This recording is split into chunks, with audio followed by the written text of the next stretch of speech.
Assalamu alaikum guys, it is 8 o'clock in the evening, which means that it is time for Jabbo to give his update of the day in the daily press conference.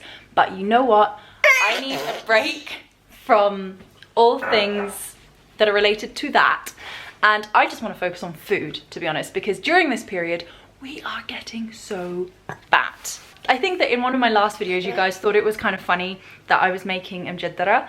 It's honestly one of my favorite things to make, and I make it probably every week, once a week. It's so good. I'm gonna leave recipes for everything in the description box below if you want them. I have been in Jordan for a few years now, but before I came here, I remember trying to make some Arabic dishes in the UK, having never actually tried them, just hearing about them from my husband and my mother-in-law. And she gave me like descriptions of how to do them via Skype. And honestly, I made Maghlooba. I think it was the most disgusting thing you could possibly imagine. Oh no, I'm not even gonna describe it, but honestly, if you haven't eaten it and you just got like a description of Arabic food, it's really hard to describe stuff, you know? You want to tell a foreigner that's never tried cooked yogurt, oh yeah, our national dish is meat, lamb, cooked in a fermented yogurt sauce with white rice and bread. They're really gonna look at you like you're crazy. And Maghlooba was not any different to that. I couldn't understand the concept of the chicken and upside down and all of these things. But anyway, so I've been cooking Arabic food for a while, but you know what? I stick to the simple things. Mjaddara is extremely simple. It's got like 4 ingredients. It has got a huge quantity of onions that go into it, and onions that go on top of it, and onions that go around it. Everything that I cook, it's not too many ingredients, and it's all very basic. Something else that I cook all the time, probably every meal at the moment, I'm addicted to Fattoush.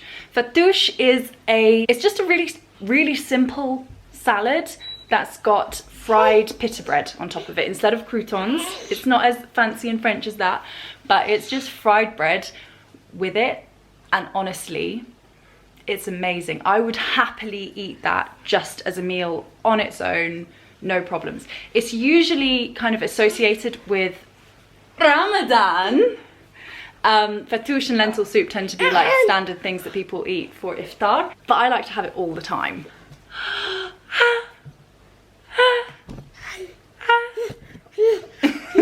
One of my all-time favorite meals ever in the whole world is maftool. I think that this is absolutely delicious. It's giant couscous, and it is kind of steamed over the top of a broth of lots of different vegetables and things. I had first come across this in the UK, but they were doing it in like a very fusion kind of way with salads and things. You have to eat it in the traditional Palestinian way.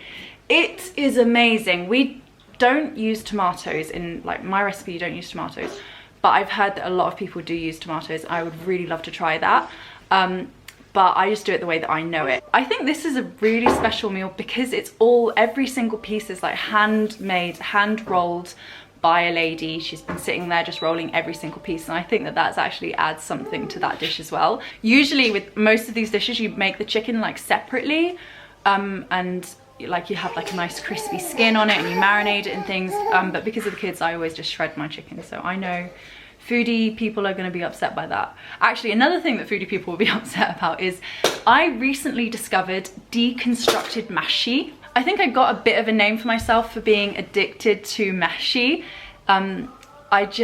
I really love cousa, and with 2 kids now, I don't have the time to do it, and I have recently discovered this recipe from Wicked Wifey. You can find her on Instagram. I'll give all her details. She's amazing, and she has this recipe for deconstructed mahshi, but it tastes just like the real deal. It's amazing, and it takes no time to make. So I discovered that last week. Another weekly dish that I used to always make is malfouf. I love it. It's cabbage leaves with meat stuffed inside and boiled, and oh, it is delicious. Honestly, the stuffed vegetables that you can find in this region, amazing. But you know, with the situation as it stands, having the kids around all the time, and just all being up in each other's faces, I haven't found the time to do any of these like more time-consuming meals. And I think it's one of the things that I'm looking forward to most about this period ending, is going back to my in-laws and eating some really good traditional Arabic food. Like, for example, shish barak, or as it's also known, adhan shaib, which means old man's ears, because guess what it looks like.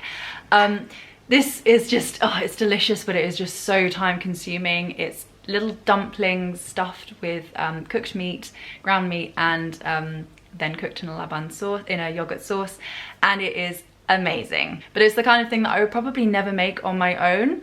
I'd want to go to my mother-in-law and like, for the same reason that I don't make mansaf, because I'm too scared of getting it wrong. But that also means that we haven't eaten mansaf in too long, and I am craving it. And bora aynab, oh, I didn't think of that. Grape leaves stuffed with like meat and rice mixture, and oh, it's so good. It's so time consuming, and it is eaten like that so fast. Never kind of feels worth it at the end. No, it does. It does. And one thing that I can't get out of my head is makmoura. And you know what? Ramadan is coming up, and I'm really, really, really hoping that we're gonna eat these yummy foods, and that this is all gonna be over so that we can go over to my in-laws and just eat some really good food. Brainwaves to my mother-in-law, we need makmoura. Anyway, so that's all I've got for today, just rambling on about the glory that is Jordanian and Palestinian and Syrian and Levantine food, because it is all friggin' delicious. I should probably say thank you guys for 10k subs, which is mental and blowing my mind. And thank you so much for subscribing. I will be back really soon with an update as usual. I need to correct a mistake that I made in the last video, but I'm going to save that for the next video. Many of you have already picked up on what that mistake was. And that is basically it for today. So let me know what you guys are eating. If you are away from your mother, then please tell me in the comments what foods your mother makes that nobody else can make the way that she does, and that you're missing the most during this difficult period. All right, thank you so much. Ma salama. Bye guys.